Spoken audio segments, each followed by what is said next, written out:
In this episode of the Modern Warrior podcast, I sit down with James McAuley, a man whose story is one of grit, growth, and radical personal transformation.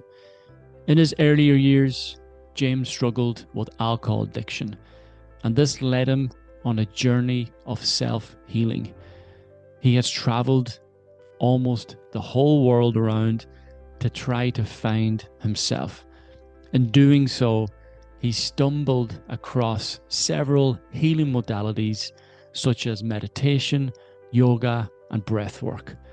James is now one of the top breathwork facilitators around, and I had the honor of being taught by him in one of his recent breathwork courses. His enthusiasm for life is one that is quite contagious. However, it hasn't always been this way. It has taken so much pain and struggle for him to find his way in life, and now to lead others towards freeing themselves from the emotional chains that are tied to their trauma and their past failures and mistakes. James is real, raw, and deeply reflective. And this is one of the most powerful redemption stories you'll hear. So let's dive in. James McCauley. How's it going? Very good, my man. Delighted to have you on the podcast here, finally. Good to be here. For any of you who don't know, myself and James met a few months ago, and some of you may have seen me doing some breath work on men during my weekend retreats. And all this is happening thanks to James, because I went to his course a few months ago, and he's given me a lot of skills and strategies to help me personally uncover some of my underlying difficulties, but also to bring this to the men and help them process their emotions. So thank you for that. Before I start, James. That's good. Look, I still watch your Instagram story. We were just talking about this before it started. I watch your stories with great satisfaction. When I see some pictures and stuff, when you've got your hand, like I call it grabbing.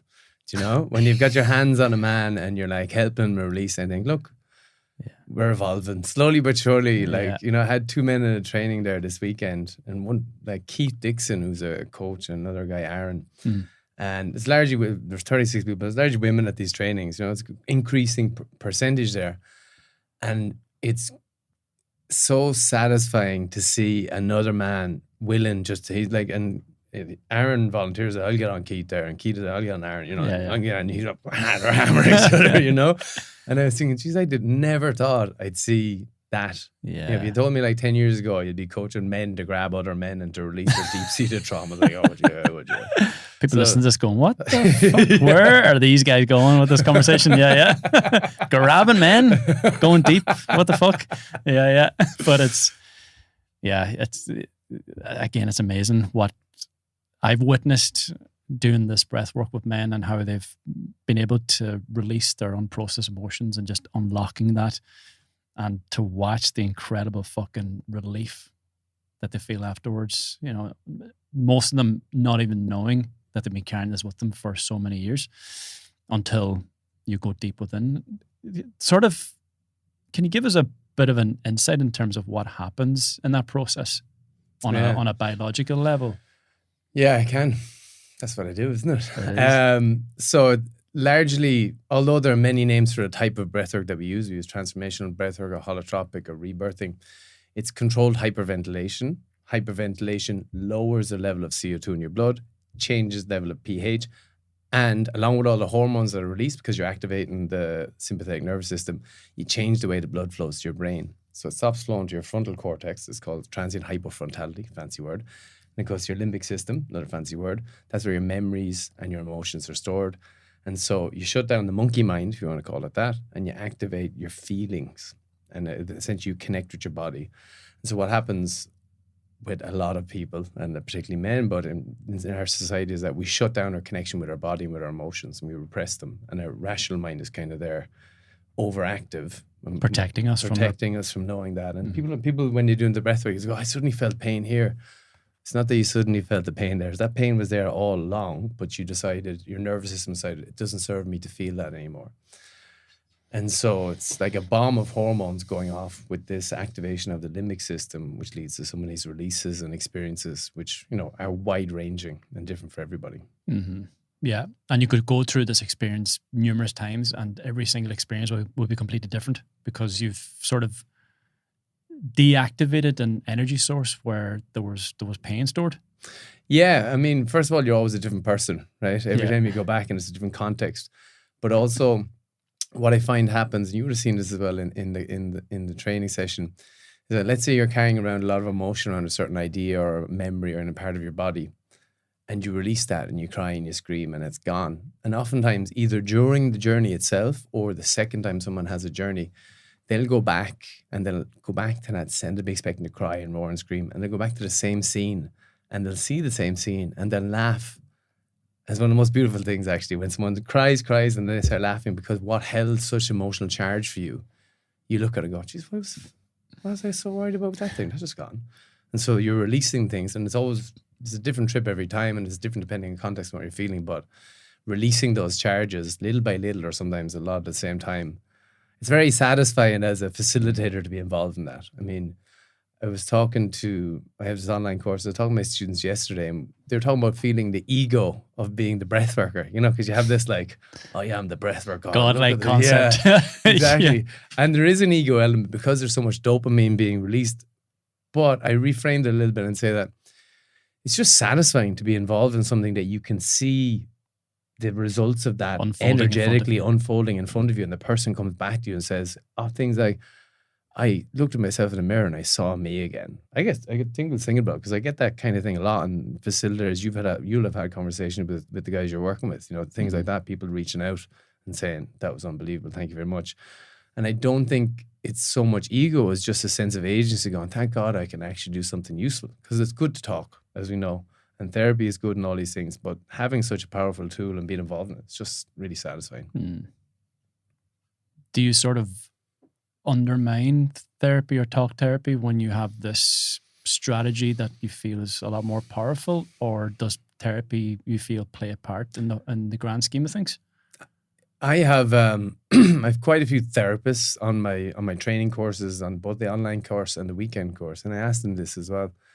And I think it's very complementary overall, because you have a tool to release emotions, but stuff comes up, and that stuff can be processed on a somatic level, but also needs to be processed cerebrally, right? It needs to be talked out, understood. And so I think they're very complementary. I think that you release, like, you talk to someone who doesn't understand, has their emotions so repressed, they're going, what are you talking about? I'm fine. I'm grand, you know? Then they release this, and you can't escape the fact that, there is stuff there, because I was crying and roaring my eyes out and stuff comes up. And so it opens up, I think, portals to make the therapy session more valuable, more useful, and more insightful. That's the way I like to think of it. Now, a lot of the therapists who take my course will say, geez, James, none of my clients want to do therapy anymore. They just want to do the breath work now. But I think it's very important to have, it's not that you're going to be transformational breath work every day of the week, is it? You come and, let's say with your weekend warrior, you do it in a ritual setting, it's symbolic, it's done in a group, it's an important thing. And then that releases, and then there's obviously a need for an integration process, for follow-up, for community, for taking forward steps, you know, towards a better version of yourself. And that's when therapy and all the other modalities step in. It's just a powerful thing for opening up and making the rest more useful, I would say.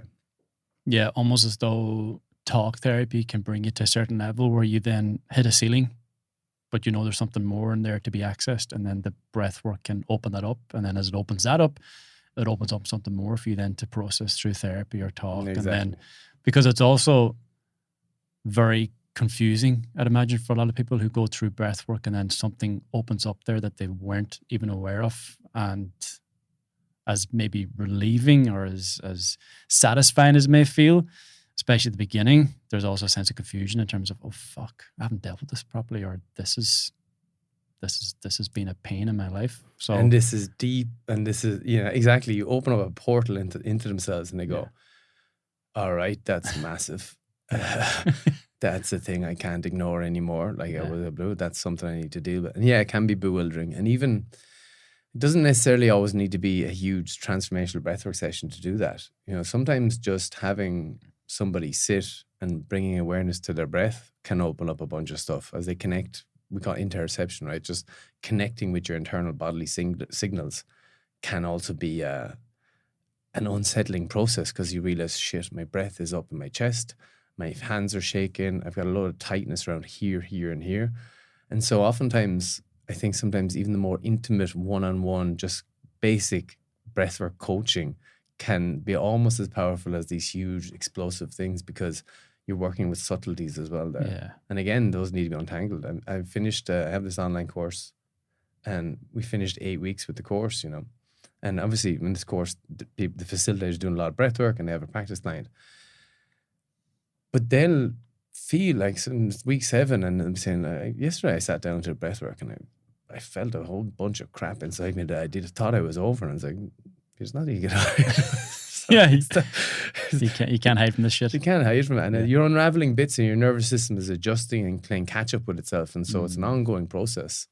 But you really are confronting reality in that sense. Yeah. So, you know, you're learning how to first sense reality and go, okay, if you don't know what your inner world is like, then what's the point in picking a direction and moving towards it? And so becoming friends, I used to say this, master your nervous system. Now I think of it, befriend your nervous system, you know? All right, how's it going? Fuck today. yeah. Let's go for a walk then. We'll do breath work tomorrow. Yeah. You know, like, you're going to do fucking breath work today. And so I think in general, and you'll have seen this as well, that I think in this whole wellness industry as well, and particularly in the male world, there's a softening in the way of the language we're using towards ourselves and towards others and towards this hyper efficiency. I'm going to kill it. I'm going to slay it. I'm going to master it. It's like, all right, maybe just take it for a cup of tea. Yeah. You know? Yeah. Avoiding, well, seeking is avoiding. So often for men, especially, we're seeking the next challenge, seeking the next job, seeking the next paycheck, seeking the next woman, seeking the next beer, and avoiding ourselves.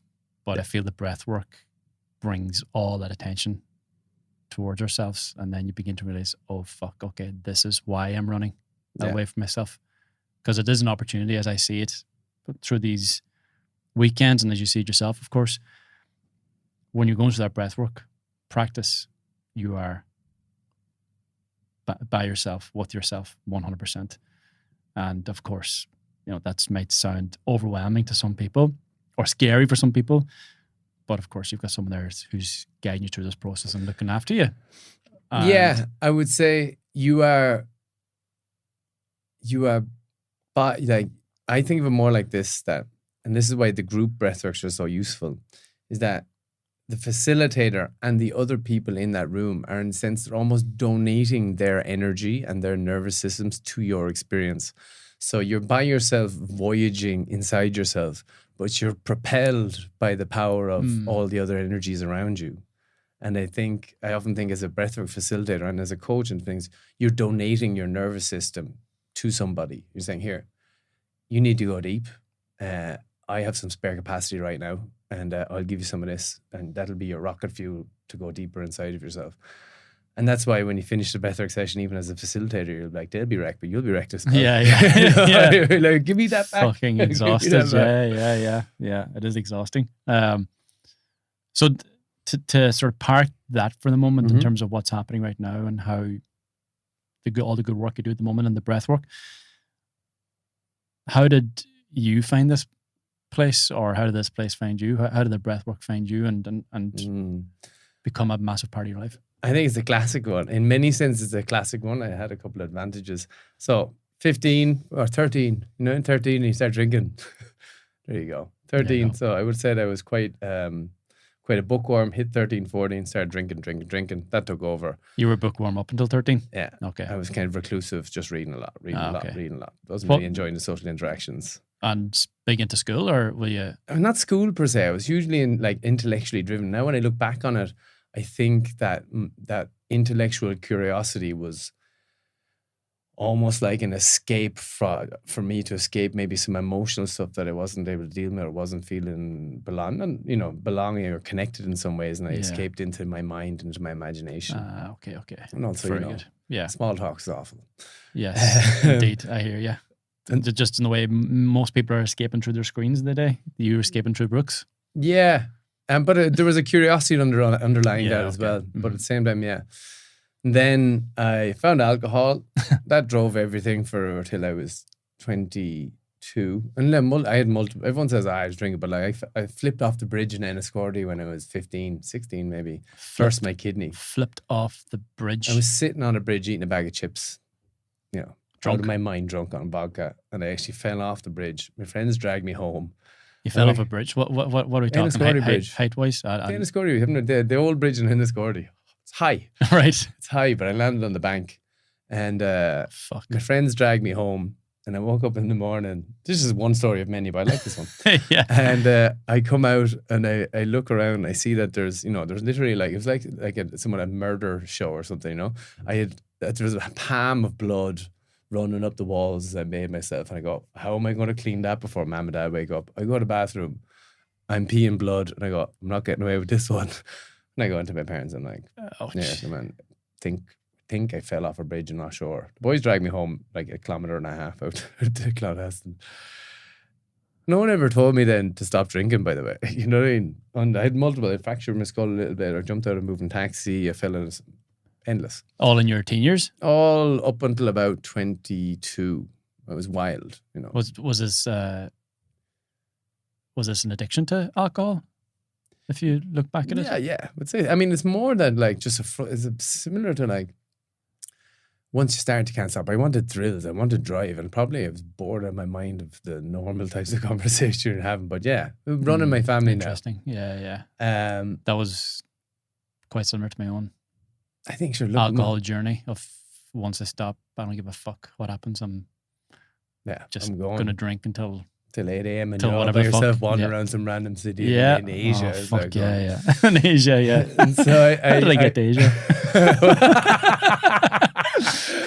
And so, and then one day I was 22 and I was living in Taipei. I moved. My brothers all live in Taiwan for reasons that go beyond the scope of this. So I moved to Taiwan for a year, drank like crazy. Your brothers are in. My brother, I have 2 older brothers, and we were all living in Taiwan, really? teaching kindergarten. So it was one after another, we all followed each other out. This is what you did after school? After school, yeah. When I finished, I went off to Taiwan. Because you had a desire to travel? Oh yeah, Curiosity again? Yeah, well, I dropped out of university when I was 18. Because I was studying engineering, I ended up moving to Boston for summer and I was always traveling. So doing demolition and stuff. Loads of stories there of me vomiting on walls and things. Lovely. Anyway, I was teaching English in a school in Taipei, which is the capital of Taiwan. And I went out drinking. I spent the whole day drinking and went into work the next day still from the night before, wearing the same clothes. Taught 6 hours of private classes. And then the very last class, I fell asleep in front of this tiny little old Taiwanese lady, like just, it was a glass office, so everyone could see that I was just falling asleep. And when I woke up from that, I went, okay, I think this is a thing. And I said to myself, I'll take 30 days off drinking. Just 30 days. Just an idea. And there was a website called 30sleeps.com. Okay. Thank you very much, 30 Sleeps, if you're still there, because that was the beginning. Took that off. And I said, right, all I have to do for the next 30 days is not drink. And you know the way when you're drinking, you're always trying to fix. You want to be a better friend, you want to be fitter, you want to save money, you want to do all that thing, but it doesn't matter because you're drinking, so all the shit goes out the window. And after 30 days, I realized all the other elements of my life had just improved so dramatically. I said, all right, I'll do another 30 days. And I was out of my context as well. I was out of the Irish context that says you have to drink. Mm-hmm. I'm just some random white guy in Asia, so I was just reinventing myself. And then I was going to this gym every day and in Taipei, I remember really well. And one day I was walking in and I looked into the gym and I just saw classically just strangely jacked Asian men and some whiteys around. And I said, I don't want to go in here, but I know I have to go to get my dopamine. And then I heard this floaty soft music. And I wandered over and I looked in the mirror. And yeah, sometimes they're not the greatest motivations, but I looked in the mirror and there was about 25 beautiful Asian women all stretching around in the room. And I went, fuck it. And I just opened the door. And I went, what's going on in here? And the lady came over and she said, this is yoga. And I was like, can I try? And she said, yeah. And she said, no, we're just going to do really simple, touch your toes. And so I went to touch my toes and I stopped like at this kind of angle. And she went, No. And she came around to my back and she put her hands on my back and she went, I could hear her go, blah, blah, blah, something in Chinese. And I was like, oh. She's like, what's wrong with your back? And I was like, I know. I'd been playing rugby for years. Do you know what I mean? I couldn't bend. I was probably stressed out of my mind and all sorts. Maybe that time you fucking fell off the bridge. I get the whole thing, but the back was like that. And so I spent kind of 5 months then in this class. I go 3 times a week with all these girls. And they would build, I was so inflexible that they would build like little castles of contraptions for me, you know, like all the blocks there and the blankets and pulley systems. So everyone else would be folded over in a pancake and I'd be there like this, just lying there and they were going, good boy. And I was like their pet. And they... Being mothered. But the breathing in that, she was really big on that. You know, okay, slow down your breathing. And I kind of that was, I just looked at it, I went, holy fuck. I feel, you know, I was in my body. I was stuck at that for years. The other thing that happened was when I was in Taiwan that first year, I had an operation on my vocal cords because I had a vocal polyp. You hear those? No. Basically, I was singing in a rock band, teaching kindergarten, smoking cigarettes, drinking beer, and I'm a loud fucker anyway. And so I developed a polyp. We were singing, recording an album in Taiwan, my brother and his band, we were in The Idiots, it was called. And what's it called? The Idiots. The Idiots? Your band was called The Idiots? Yeah. We used to tour. That was fun now. That was the first while, but we used to tour around, do little shows and stuff. They were all right. Yeah, okay. But I wasn't all right. Everyone else was decent musicians. I was writing and singing. It was good. And they cut off the vocal polyp when I was in Taipei at the same time as I was doing this yoga course, you know. They cut that off and then I couldn't speak for 3 weeks. So I had to stop working. This is about kind of 3rd or 4th month into the yoga thing. And so I couldn't talk for 3 weeks. And they gave me breath rehabilitation classes for 8 weeks because the Taiwanese medical system is amazing. Okay. And so they taught me how to breathe and how to speak and how to sing using my diaphragm. And so this with the yoga was like... all just falling into place. All just falling into place. Okay. Like after everything being like this forever. Yeah. So like, okay, it's difficult. Not easy now. It's not easy going in and breathing and doing stretching and being the useless one. But it's a lot easier than what I have been doing. Parking your ego. Yeah. And also again, being free of all these, like, because this was 19 years ago. So this is 18 years ago. Yeah, okay. So like there was no Irishmen doing yoga 18 years ago. No chance in Ireland doing that. You know, but there I was, free from these kind of cultural identities and these different things.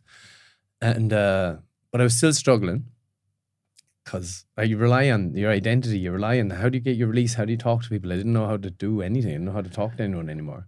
Because you didn't have alcohol to... I didn't have alcohol, and my whole social system had been bent on that for forever. Yeah. So I was largely just reclusive, going to yoga, you know. And then one day I was sitting in a cafe and the guy had a book and it said NLP on it. And I said, what's that? I said, it's a way of reframing your mindset. And I went, all right, would it work for alcohol? And he went, yeah, probably. Let's give it a go. Went over to his place and he did something called future sourcing. And future sourcing is where you visualize 2 future versions of yourself. One version I visualize have the drinking version, and one version was me, the non-drinking version. You look back over your life from 60 years, you look down at your body and you viscerally feel what it's like to be drinky James at 65, you know?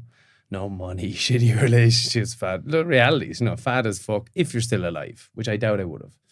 And my sister always says this miracle you're alive. And then the second one is James, non-drinking James, fit as fuck, sticks with the yoga, probably had some hard moments as well, had to go through it, but whatever, looks back. Maybe has a family, who knows? And he said, now take that information back from you. And that was it. That was the end of drinking. And that shifted everything for me because it gave me a meaning, you know, it gave me something to move towards. It gave me a visceral feeling, a connection with it. And it reminded me of the power of the imagination.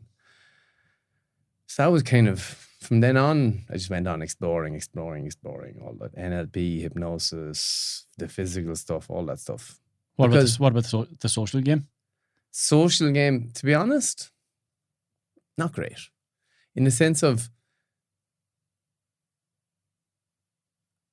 as a drinker, you're used to having lots of friends and having a big group of people around you, right? And so it took me a long time to just accept that you're always going to have a smaller group of friends if you're not using the substances to get you there, you know? And so when I say not great, I mean like it's just still there's a part of me that says, I miss the days when I could just be in a big group of people and partying away. Just bounce off each other. Yeah, but then I have these weekends of trainings, you know, and they're way more mental than anything. You know what I mean? Like, so that's shifted for me. Is that, and I think about this a lot. So you can think about things like porn and social media and violent movies or these different things, they're kind of like BAMs that you put over something that needs to be addressed. And you use porn, you go, I don't need a meaningful sexual relationship. You use social media, I don't need friendships. And so you just get enough to keep you... Ticks that box. Kicks that box, and you just keep going like that. And you think, I'll just keep going like that, but you don't keep going like that. You go like this. Yeah, dipping. And so, whereas if you don't put those things on, there's no plasters, no Band-Aid, there's no cam, and you can't ignore that is something you have to address. You don't have social media and you're sitting alone in your room. You're sitting alone in your room and you're alone and you're a lonely person. And so maybe you will go out and deal with that. And so even on the social level, I suppose the work that I do now fulfills such a huge part of having, it's meaningful, it's real, it's raw as fuck. Yeah. And I was thinking about even talking to my online group there, so they finished the first online cohort yesterday and started another one today. I love those calls, because people, like I set the tone very clear. Hey guys, I don't want any fucking, I'm a god here, da da da da. If it's going to be an ego thing, let's not share it. Let's be as honest as possible and be open about it. No small talk allowed. No small. You can have it. It's all right to make a joke, but like, yeah. And so I have a guy, Fergus, who's on the online program. Actually, I was down at Ferry Carrick today, and he came into the Ferry Carrick Hotel down in Enniscorthy. He couldn't believe it. I've been just chatting the day before, and he, he's like, Jesus, James, sometimes when I'm running these, but not me, he said to everybody in the group, there was 12 of us, and he said, I can feel my ego going, I feel like the God. Like, it's great that people share that though, just to admit it, going, okay, now guys, own it. Yeah. That's a real thing. That's a real thing we have to deal with. That happens, And so those are real, that's real, I can hug those people and go, guys, I look forward to those calls because they're real calls, and people who are pushing their boundaries were like, they did my first transformational, but I got scared or I got nervous, so I wonder what she was thinking. They're the things that I always wanted people to be talking about when I was a kid, Yeah, I was always kind of like, what the fuck are we talking about here? This makes no sense. Give me more fucking alcohol. So give me some more, exactly. Give you some more alcohol as well. Maybe it'll say something real. So I can numb myself out from this boring conversation, And so I think, you never know how long that timeline is going to be, because I have friends. I have meaningful relationships, but also because of the lifestyle I've had. Yeah, they're scattered around the world. I got one in Austria. I got one in New Zealand. I got one over here, one over there. So it's hard for me to find that community. But then when I look around, I look at the weekends I'm having. I'm doing a training. That is my community. And I wasn't big. Community was never a word I thought I'd be preaching. Yeah, I was more the loner in the hills. But now I see it as like when you find some meaningful work and you share it with people, that's community. Yeah, it is a big transition from the kid who spent a lot of time on his own reading books.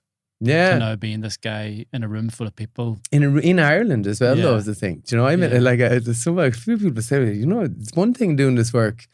You're often in Spain or you're out in Beijing or any places. It's very different to bring it home and to be there with, with your kin, as it were, and sharing it.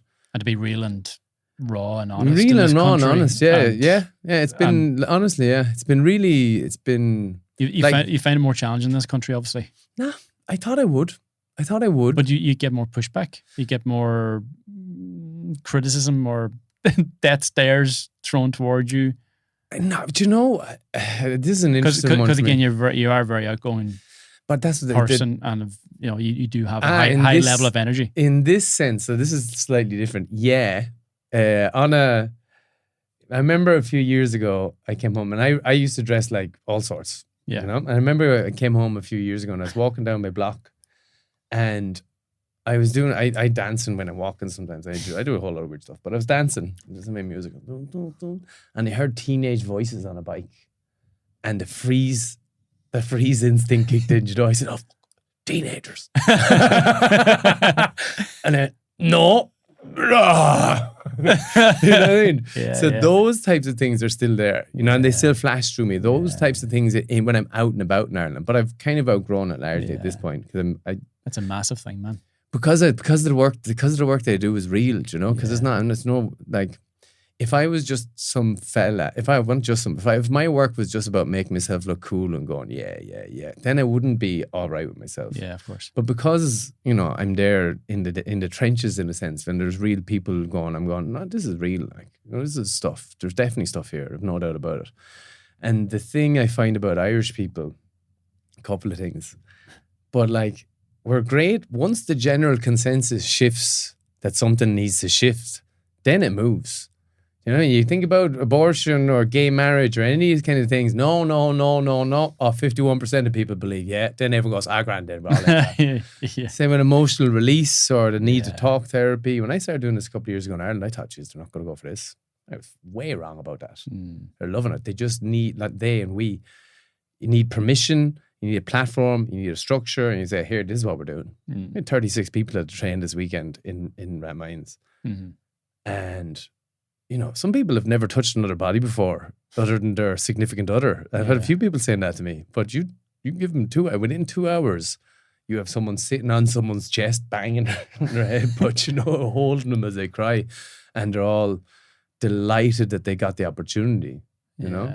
And so I actually think Ireland is still such a strange place because we use stoicism and humor, right?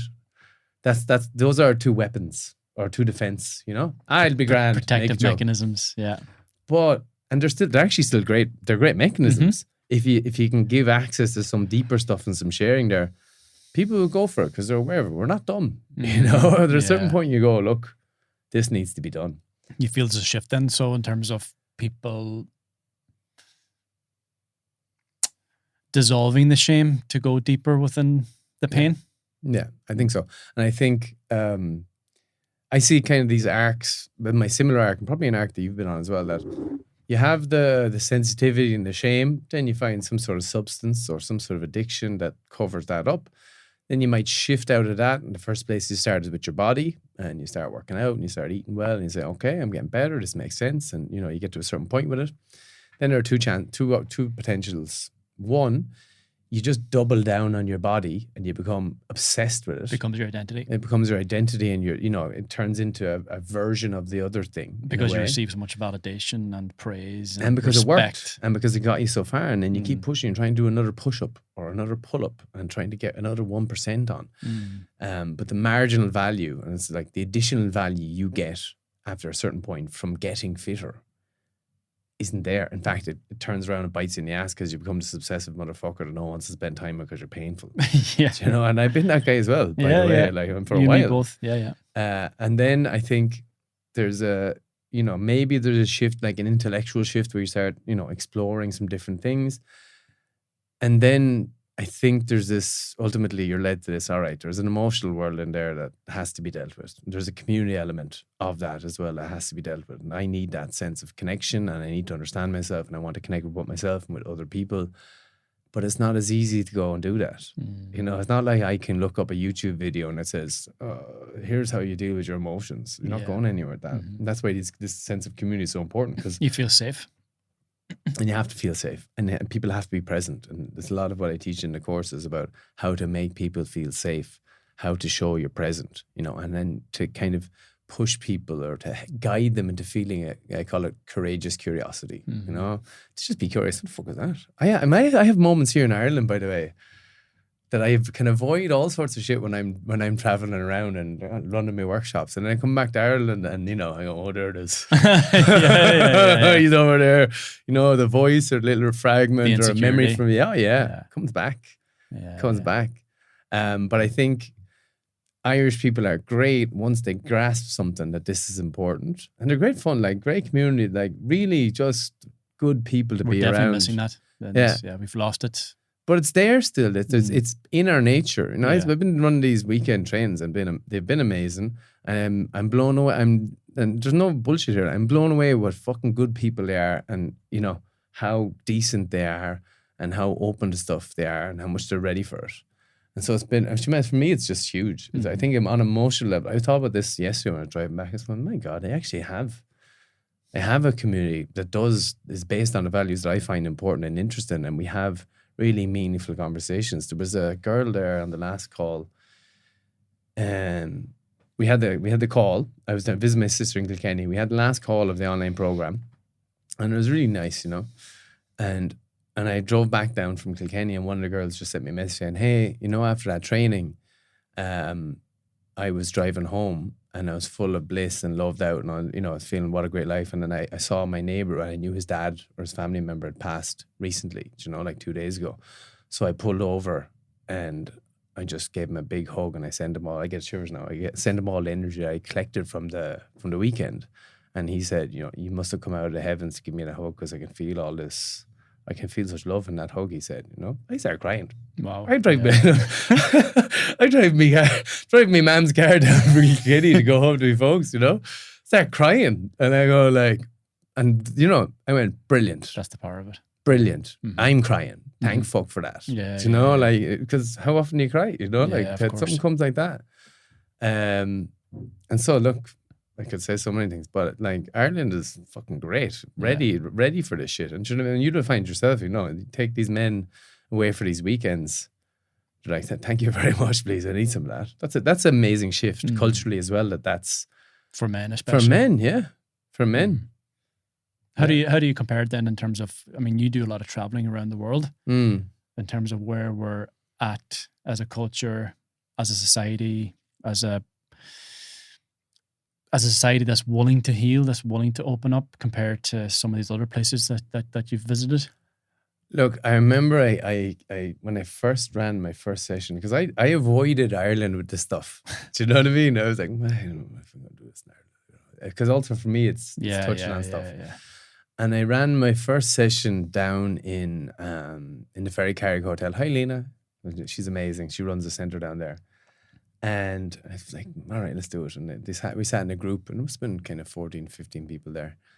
And one of the things you do, top tip for facilitators, at the start of a session, you want to set the tone. I want to set the tone. A, that this is a safe place, and B, I don't want any bullshit. Just give me, we've all got dark shit. And I know probably, and you know as well, because people who come to your trainings, they'll probably tell you, hey, by the way, this thing has happened for me. Is it okay if I come to the training? And so like I get the full download of what, and everybody is going through shit. Everybody's got something going on. And so what you do is you pick one person who you think looks like they'd be honest, you know, and set the tone and say, all right, guys, now I'm just going to go around and I'm going to ask you, is there anything in your life that you'd really like to just let go of? If you had a magic wand, what would you change? Or something you want to just share with the group. This is safe. You don't have to, it doesn't have to be a monologue. It can just be a couple of sentences and we're all here. It's all good. And there's an art in picking that person. And the dark shit gets said, from incest to suicidal thoughts to whatever. But when you get the right person who's not a complete lula, who's like vaguely credible enough, and they say, yeah, I was molested by my uncle when I was a kid and it's always haunted me, right? That person is here. The next person who was probably thinking about saying, I get tired on the weekends. She goes, I got crippling anxiety. Doon. And you don't always get it right. Yeah, but when you do, it's like boom, boom, when everyone's sitting there on, great, all right. So now we're all going to let it go, guys, because we can see there's some shit in here. And they go, yeah, and you don't have to let it go whatever you want. But, if you want to, go for it. Here's an opportunity. Yeah. Here's an opportunity. And that was that moment when that cracked open and went boom, boom, boom, boom, boom. I went, I got Ireland wrong. I got it wrong. It's ready for that, And for the trainings, look, I still trains out like crazy. And people come to it and they're like, I want this. So I think we're much more, or at least there's a segment of society there. Yeah. I'm not saying it's everybody. It's probably not representative of everybody, but there's clearly significant proportion of people who are ready for that. So yeah. What's your relationship with alcohol like now then? Just don't think about it. Just think, fuck, I don't. It doesn't occur to me. Do you see it as a problem in society, or do you see it as something that's feeding a problem in society?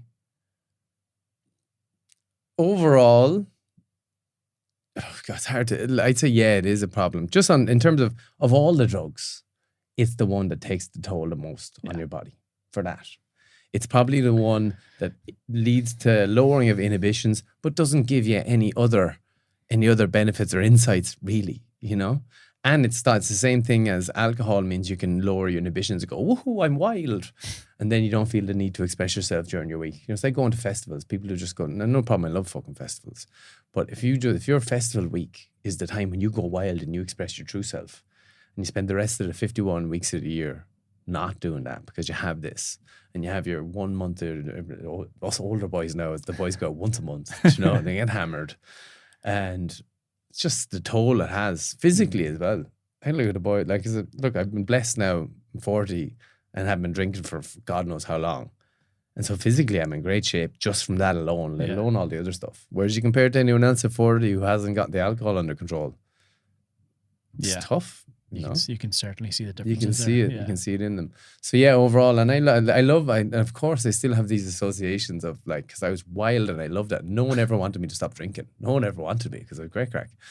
You know, like waking, the morning drinking and day drinking, we call all that. There was a wildness to it, but the wildness I'm getting now out of those weekends is incomparable to what it would be drinking some pints on a Sunday afternoon. You know, and I think it's a short-term trade-off.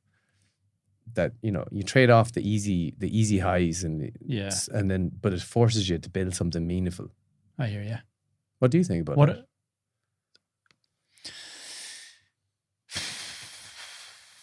I believe it's based on the intention behind the usage. So, I mean, if you're depressed, stressed out, pissed off with life, and you use drinking as a way to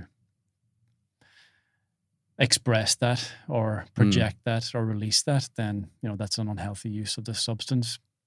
For others, it could potentially complement the happiness or joy or the peace that you've already cultivated in your life. So it's interesting because I know people who are in both of those avenues. So there's people there who use it to release unprocessed emotions at the weekend, and all of a sudden they're picking fights with random strangers on the street, and they're ultimately fighting with their fathers, not fighting with some stranger, or they're fighting with themselves because of something they've done in the past. It's an expression of anger where it's permissionable to do so. But then there's others then who I see are quite peaceful and happy and content in their life and use alcohol as a way to sort of complement this. So it's interesting. Now, in the grand scheme of things, I haven't drank in over 3 years.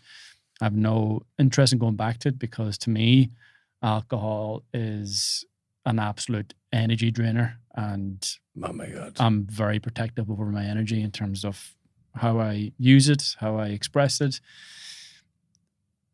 in terms of my environment and the people I surround myself with, and staying away from potential energy vampires. Or not that there's anything wrong with anyone, but when, like yourself, when we do have a higher purpose, we do have others who are depending on us to show up for us every single day. And if I'm showing up from a lack of energy because I've had 15 beers the weekend, then I'm not serving me, and therefore I'm not serving you. And I'm being a disservice to the people who are depending on me to help them out. So it's a squandering of that purpose that I feel is now an important part of my life, or a huge part of my life. So that's the main reason I cut it out. Now there's the times when you reflect back and you remember the good times and the crack and the parties and like yourself, I was the party animal. I'd be the guy standing on top of the bar counter with the top off, and everyone else fucking shouting and screaming up at me, or spinning around the fucking dance pool or whatever. And but this was also something in me that I wanted to make others happy. I wanted other people to feel good, and my way to help them feel good was to be this party animal who was fun-loving and just fucking great crack to be around. So I've taken that part and I've said, okay, I can still be this individual who helps others feel better, but I'm going to do this in a healthier way, in a more meaningful way, in a deeper way.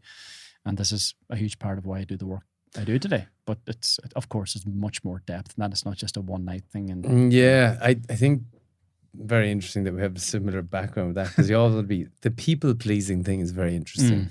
And so for me, quitting alcohol, and I remember this progression very viscerally, because it's something that you feel distinctly. So you quit drinking and someone says to you, do you want a drink? And you go, no, I'm sorry. I'm so sorry. But if I drink, I'll die. And you go, oh, come on, have a drink. No, look, listen, I'll die. And then after a couple of months go by and you go, no, sorry, I don't want to drink, And you progress over time, you realize, I'm telling people that I'll die, and they give such a little fuck about it that they'd actually happily have me kill myself for their need to have whatever confirmation they need. And that process over time is so interesting because no one ever offers me a drink anymore. Not because I'm a wanker, possibly, but also just because you carry yourself with just such security that they look at you, you know. But when you show the weakness and the need to please them, that's when people push. Yeah, of course. And so as you get more confident over time, that disappears and you forget that was ever a thing. But my lesson was that the biggest lesson I learned, and still a lesson I work on, is that there's an element of that in me. You know, I want to please people. And that boundary setting that comes with not pleasing people and learning to take satisfaction in setting boundaries and looking at someone going, no. Yeah. You know, and just from a place of just stability, not anger, nothing else. You go, no, sorry, son. Yeah, the people pleasing aspect is very interesting because, you know, that's a lack of acceptance we have for ourselves. And then we're looking for this acceptance from others so we can feel accepted and loved in here. Yeah, great. But it's still, I still believe it's worth flipping that and realizing there's still that, you don't want to call it people pleasing, but there's still a level of satisfaction you gain from helping others feel better, but not to compromise your own values and your own health in order to do so through alcohol. So I see it as I have taken so much value from my hardships and difficulties and problems in the past that this level of value is not for me to keep. You know, it's like me keeping €1 million to myself and never giving any of it to charity or helping others out. It's like, I don't want all, what am I fucking do with all this? Like, this is not for me to keep. I want to give it away. And then as you give it away, as you give it away, it's reciprocated back anyway in terms of the love and the amazing transformations that you witness through the great work you're doing. So, and also being careful that doesn't become another dependency or doesn't become another addiction where your whole identity is tied up in giving. And if I can give, I will take. It's like, no. The realization is I have it and it's my purpose to give it back. So I don't need anything from you. I don't need anything from my client. I don't need anything from anybody else. I have it. I truly want to give you this. I want you to receive this. Because it's been given to me through my lessons or through God or whatever you believe in, through God, and it's mine now to give back to you. So that's the way I live my life now. And of course, there's challenges, there's pushbacks, there's temptations to go elsewhere. There's all of that still comes up. But when you have this higher purpose, and you're aligning yourself with this higher purpose, you're less likely to indulge in these pleasures because you can understand that these pleasures actually take you away from that purpose and dissolve your energy and time to continue on this journey. So there's so much I could say about that. I'm going about two things that stick in my mind. One, I'm going to come back to the higher purpose thing in a second. Valuing yourself and understanding your inherent value and the experiences and all the shit that you've been through and all these things, how these have accumulated to make you a unique person in many ways that is uniquely suited to serving something. Yeah. I remember when I was in Thailand during COVID, lucky me, and I was whatever I was doing, but I was in Chiang Mai. And keep it PG. Let's keep it PG. You'll still talk about the LSD. And this girl came over from Koh Phangan and she said, James, I have this LSD and everybody who takes this LSD has a very interesting experience. So I was like, I know LSD. I know it's no problem. I said, I'll go around and take some and go around the lake. I took the LSD and walked around the lake and I was walking around for ages. This lake in Chiang Mai, just in the university there.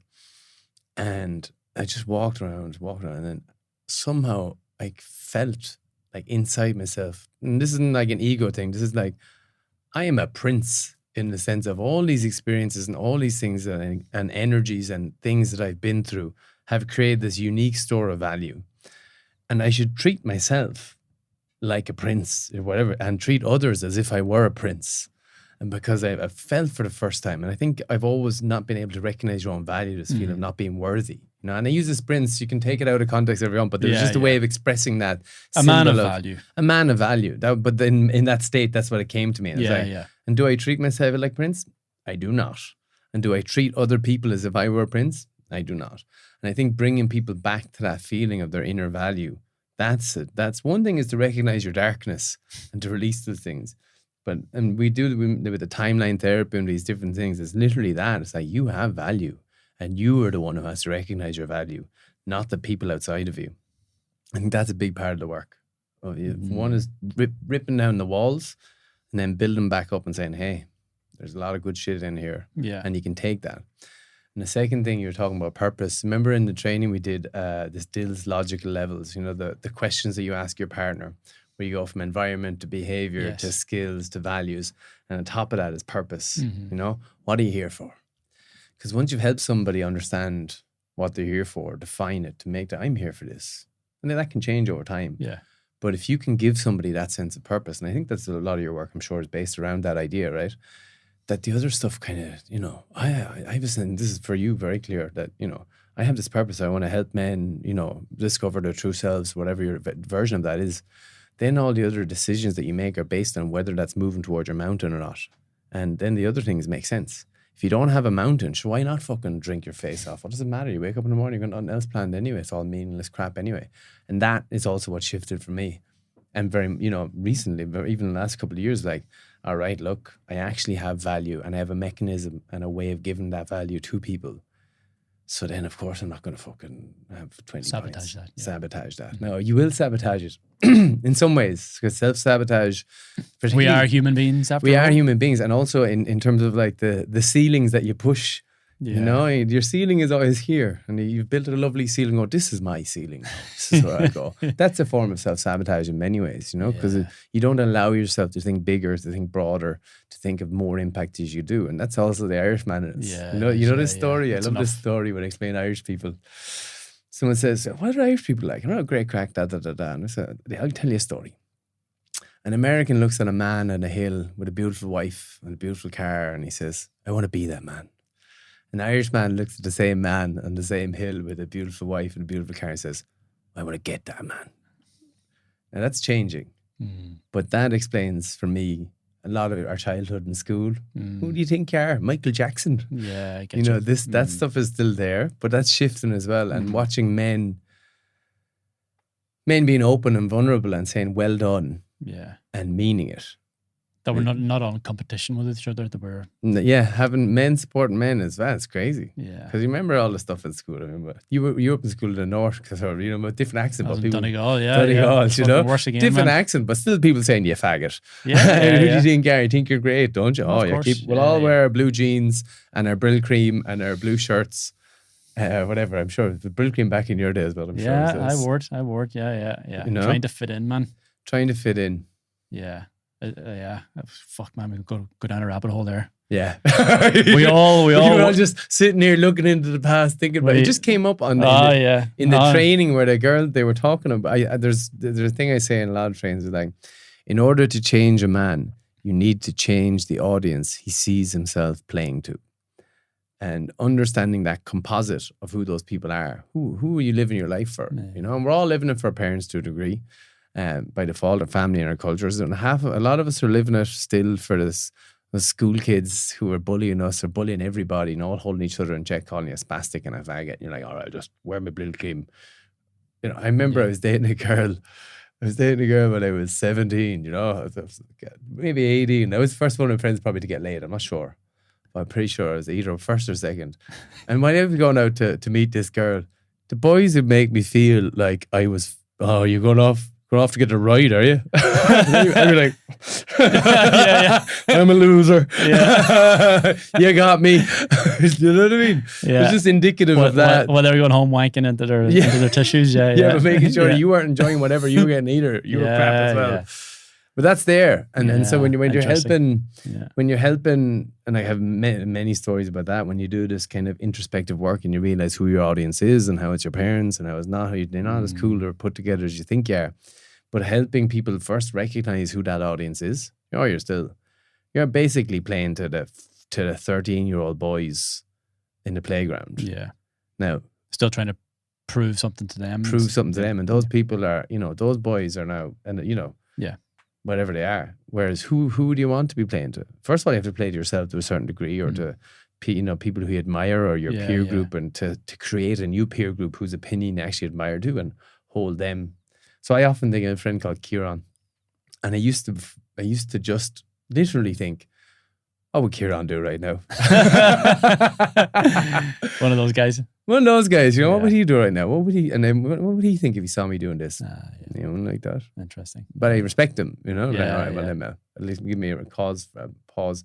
And so with your work, I feel, you're doing, you're creating these. You know, take these men away on this weekend, and you give them a new standard to see themselves from. It's like, play to this crowd of boys, or you know, they're strong and we're moving towards something. Maybe they're not that strong yet. Maybe their integrity isn't quite there yet, but they're on the path. So at least should be playing to people who are on a path and moving towards something. Wherever they are on that path, doesn't matter as long as they're giving it a go, you know. And the power of that community too is that not everyone is on the same level. So you will become inspired by someone who's maybe a little bit further ahead than you on your journey, or perhaps career or money or family or whatever. But then you'll also become an inspiration for someone else who's a little bit further behind. And then you'll also connect with somebody who's perhaps on a similar level as you. So there's power in that too, that because a big part of those weekends, as much as it is for your weekends, is that there's a lot of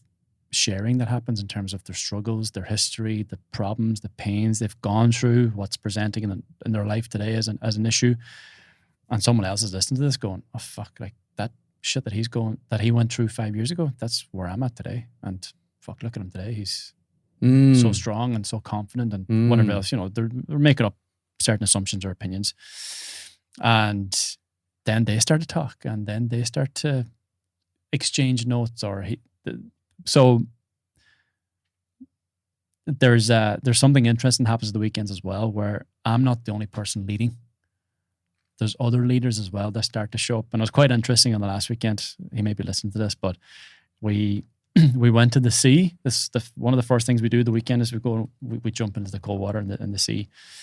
And like there's 6 of us, and 5 of us down the steps, into the sea, jumping, cold, whatever. Next thing I look up, and one of the guys just fucking jumps off the pier into the water. I did see this, by the way. And I look up and I go, all right, this is the kind of weekend it's going to be. We're going all in. And what was quite interesting was after he jumped off the pier, everyone else decided to jump off the pier. And I was actually the one at the top who was hesitant to jump in because I got a fear of heights. And I was the one then who was being led by the others. Because I was, just as they were coming to the weekend to face their fears or overcome their challenges, here I was standing at the top of this pier, looking into the water going, oh, fuck.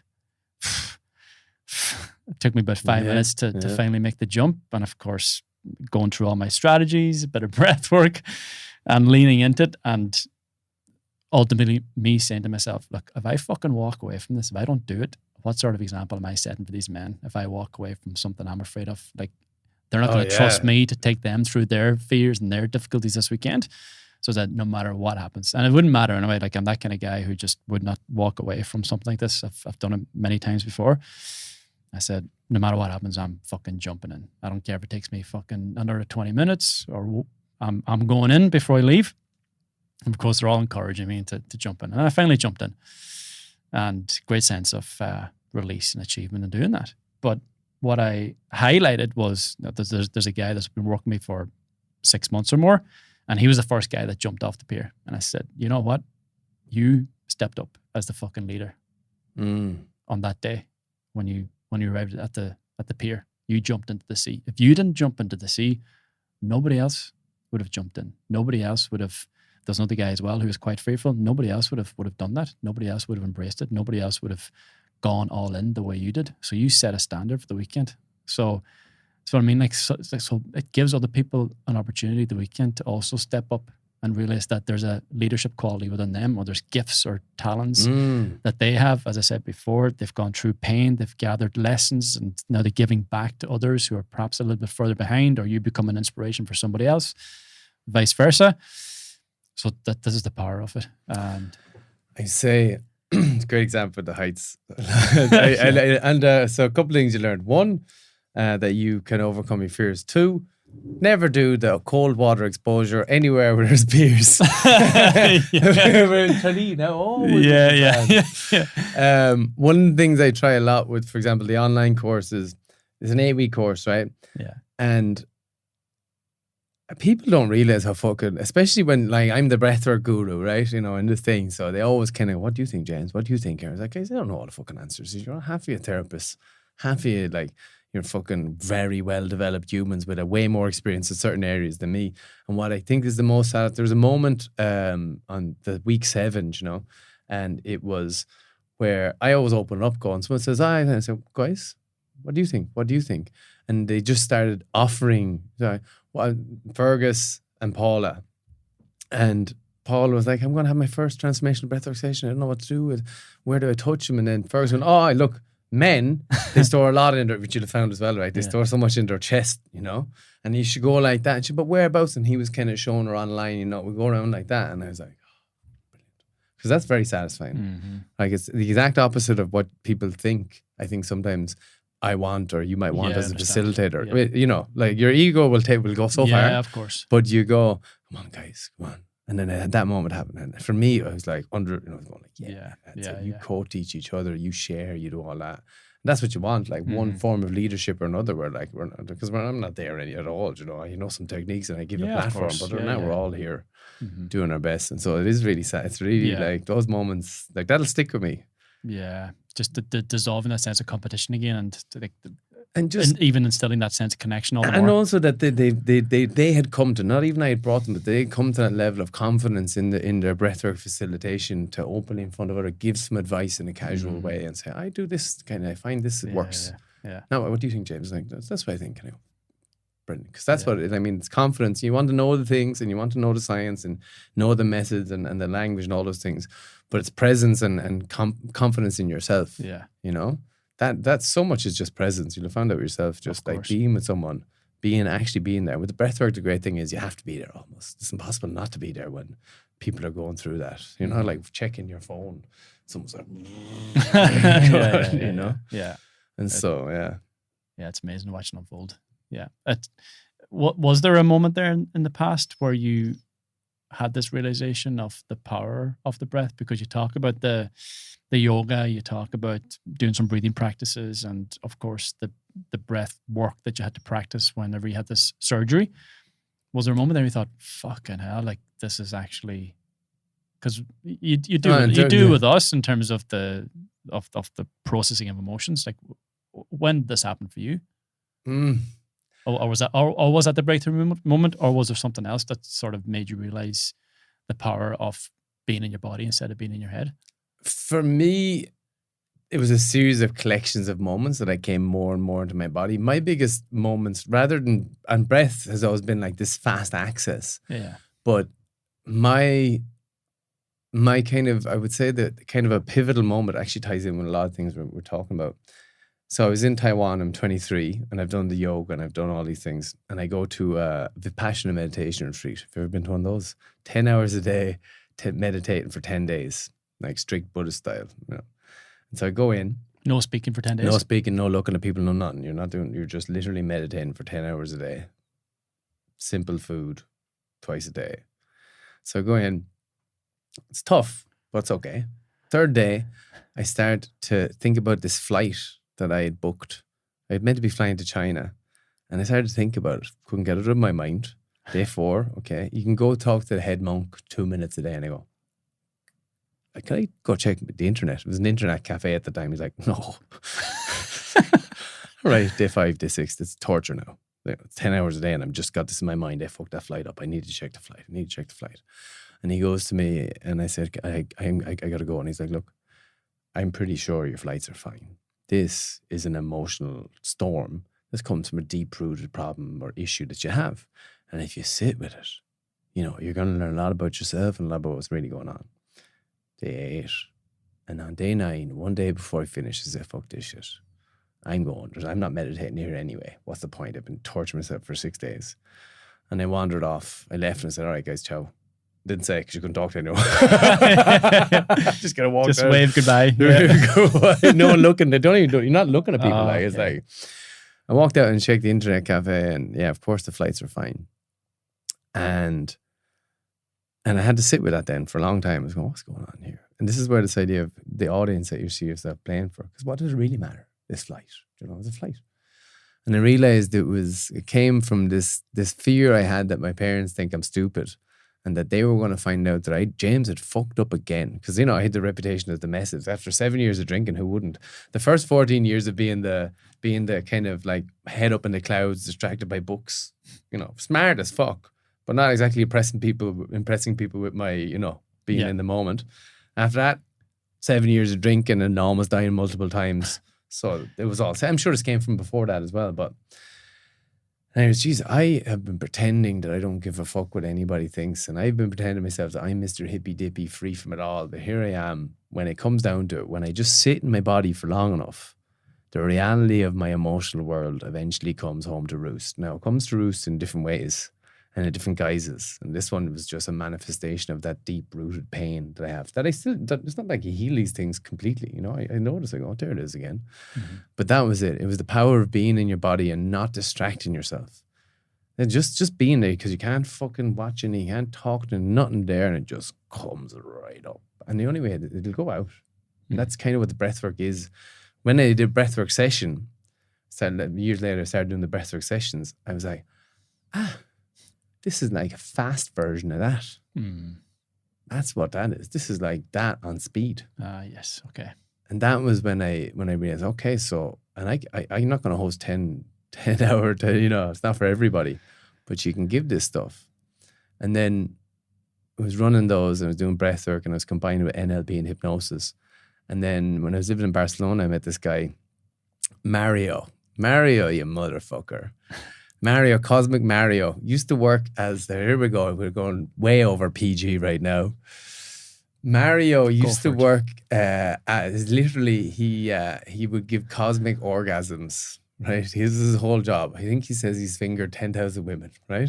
And at a certain point, he was surfing in Hawaii, and he broke his back, and he was paralyzed. And then he went through this whole therapy. People are still hanging on the finger in 10,000 women, by the way. He's still going, Mario gone. They're still at that on that word, on that sentence. Yeah. So just give a moment to just let that land and process, and then you can move on.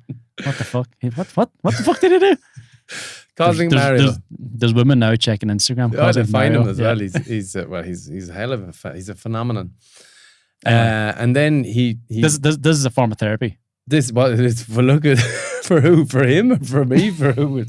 Look, this is like, that's his story. When you go into his workshop, he tells you a story, and then he broke his back, was paralyzed, and went through a form of therapy involving like physical manipulation, and then he learned those skills, and he runs this. This is before he started the fingering? No, this is after. The fingering ended when he broke his back. Okay. He rebuilt himself and found purpose, but still had all the skills. Okay. And the physical touch, right? Okay. And so he learned the massage techniques that had rebuilt him. And now he travels the world giving these workshops, training people how to release emotions using physical touch. Wow. You should check him out. It's really insane. And so Mario, I had this space in Barcelona, and we were thinking about running some workshops together. And then I went to his training. He says, I'm the first person that ever came to his training for free. Thanks, Mario. And then he said to me, James, this breathwork stuff's mad, and this NLP, I'm really interested. Why don't you come with me to India? This was last year in January. It would have been a year and a half ago. I was doing breathwork. I had studied massage in Thailand. I studied loads of it, but I never really worked the massage bit into the breathwork. And we started running these workshops, and it was crazy. He would, like, you never saw it. He said, man, I've never felt bodies that are so receptive to touch. And this is like a master. Yeah. As when they're in that receptive state, you know? And so we spent 2 months running workshops together. And I'm not going to say he showed me everything he knows, but he showed me a lot. And I learned a lot about holding space and facilitating and being okay. And he would tell me, look here, watch this. And he'd just go there. And you'd see, he'd hit someone. He would chase the snake up the body, you know, the energy. You know, the things that I showed you, the working up the body, but he would be like next level. He'd like, see this girl? And he'd go, boom. And he'd hit it here. And then the energy, she'd go like that. And it would move up to here. And then he'd go, watch this, boom. And she'd go like that. And he'd go, bam. And he'd go, bah. Fuck. And I was watching, I want that. I want to do that. Yeah. Of course you do. I want to finger 10 as a woman. And so that stuff, like that was when really the Phoenix breathwork and all the stuff that I do, because all the language touch stuff is very I knew. important. Oh, it's huge, huge, and it's amazing. Like, and that is the collective release of everyone working together. You know, we pair each other up, and you were working with Tripty, and you know there's the boundaries are resolved there, and you normalize that space. Everyone grab each other, and everyone does it. I still can't believe it. Everyone just, all right, now you grab him here. Remember, I think it was a train that you were in, actually. One lad said, James, I haven't touched another woman in 25 years. You know? And there he was. At one point, we had her suspended in the air, the two of us shaking her like that. So, and the touch is huge, and you can talk things out, and you can do it all, but like that's a big part of humanity, and I think that's a big part of being human, and it's such a necessary part. And in Ireland, we really fucked that shit up. Yeah, for sure. We fucked that shit up, but people know it, and they're willing for it, and they're thirsty for more contact and for more opening. So we're unfucking it. We're unfucking it, yeah. So I'm optimistic. Brilliant, man. James, thank you so much. Fucking love this conversation. Love hanging out with you. So this was a pleasure, as always. And for anyone who wants to work with James or reach out to you, where's the best place to get you at? Oh, look at my t-shirt. Doesn't even have any sleeves on them. Playfulgrowth.com or Instagram, James Playful Growth. I'm going to have to rename it my own name. Playful Growth. Playful Growth. But I have to say, we got Breathe Ireland, which is, I don't know if it is or not, but I just said it. It's Ireland's biggest ever immersive headset event happening on Thursday. Sold out. 120 people with headsets on, screaming their heads off. And there's training in London. There's online programs, all a bunch of stuff going on. Yeah. But that's great crack. Yeah. But thank you very much. I love what you're doing. I really do love what you're doing as well. You know what? I watched. I appreciate it. I watched I saw that one about the jumping off the pier, you know, and I see a picture of you with your hand on a man's chest, and I go, fucking brilliant. Yeah. So keep going. Yeah. Well, thank you, because I received those lessons and those skills from you. Man. So thank you. Spread the love. I would definitely recommend that any of you listening go and check out James's workshop, even if you never want to use it in a coaching capacity. You gain so much from it in your own personal experience. That's what I find it's what I now realize is what therapy should be. You know, communal, real, emotional, raw, sharing, non-hierarchical, just experiencing and feeling, letting it go. Yeah, for sure. Let it go, baby. Let it go. Boom. Nice one, James. Until next time. Thank you very much.